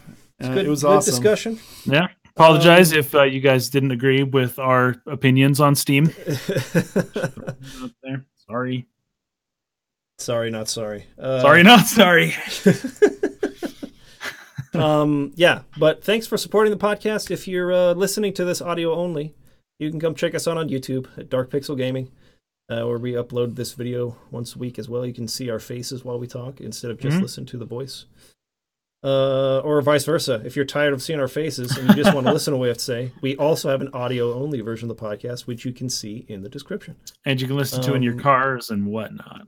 We will be back again soon. Friday live stream, Final Fantasy Friday, looking to finish up Final Fantasy X-2, and then new video on Monday. So look forward to that, and we'll see you later. Peace out. Have a good one.